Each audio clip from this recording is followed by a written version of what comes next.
अच्छा जी, सवाल ये है ਤੁਹਾਡੇ का आपकी अम्मी के भाई का बिनोई आपका क्या लगा? यार मैं अगे भी यही गल दस बैठना वा, इतना लंबा सवाल मेरे समझ नहीं आता। कोई थोड़ा निक्का करे छोटा करे फिर पल्ले और पड़ेगी। छोटा यार बिल्कुल छोटा है। आपकी अम्मी हम्म, के भाई का बिनोई, बस भाई तक जाओ ना, अम्मी मामे के तक उसको अग्गा नहीं। अम्मी के भाई का बिनोई आपका क्या लगा?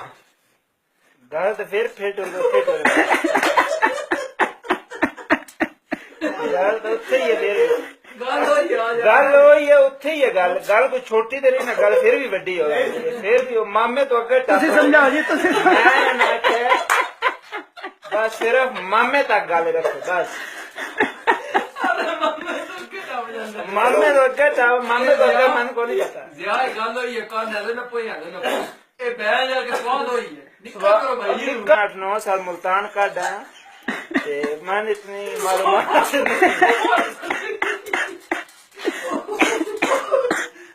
गर्मी बड़ी मुल्तान की तो गर्मी है, गर्मी वाकई है बड़ी। नहीं ये उस्ताद जी फिर टुर के फिर गल उत्थे ही ले यार तू मामे को क्यों अगे टपना? अच्छा तुसी ये गल दस दियो, मामे ਤੁਹਾਡੇ ਮਾਮੇ ਨਾਲ ਬਿਨੋਈ ਤੁਹਾਡਾ ਕੀ ਲੱਗਾ? मेरे मामे का बिनोई आ सिर्फ मामे का पूछो, मामा मामा। अच्छा चलो ठीक है, मामे ਨਾਲ ਬਿਨੋਈ ਤੁਹਾਡਾ ਕੀ ਲੱਗਾ? गल तो फिर भी हो ना, मामे तो टप गए ना फिर भी। ਉਹ ਮਾਮੇ ਨਾਲ ਬਿਨੋਈ ਤੁਹਾਡਾ ਕੀ ਲੱਗਾ? डॉक्टर मामा मामे तो टपना ही नहीं ना उस्ताद जी। सिर्फ यही समझो कि तेरी अम्मा का भरा के लगता मामा, बस उस तो अगे ਮਾਮਾ ਤਾਂ ਮਾਮੇ ਨਾਲ ਬਿਨੋਈ ਤੁਹਾਡਾ ਕੀ ਲੱਗਾ? फिर गल वड्डी हो जाती है, गल फिर होगी। भाई जी गल वड्डी करदे ने, अरे मामे तो अगे टप जांदे थे। ये मामे तो अगे टप जाते हैं उस्ताद जी। मसला ये है। गल कितों भी कितों चल रहा है मामे तक ਅੱਛਾ ਮਾਮੇ ਤੱਕ ਗਈ ਤੁਹਾਡੀ ਅੰਮੀ ਨਾਲ ਭਰਾ ਤੁਹਾਡਾ, मामा। ਤਾਂ ਮਾਮੇ ਨਾਲ ਬਿਨੋਈ ਕੀ ਲੱਗਾ ਤੁਹਾਡਾ? गल तो फिर उत्थे ही आ गई,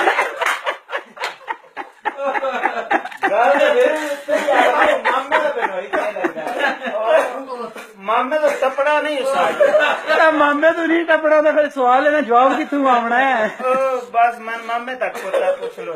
अम्मा तेरी का भरा के लगता मामा, बस तो भरा के लगता चाचा। मामे तक रखो असल अगली जिंदगी जी है मैं मुल्तान का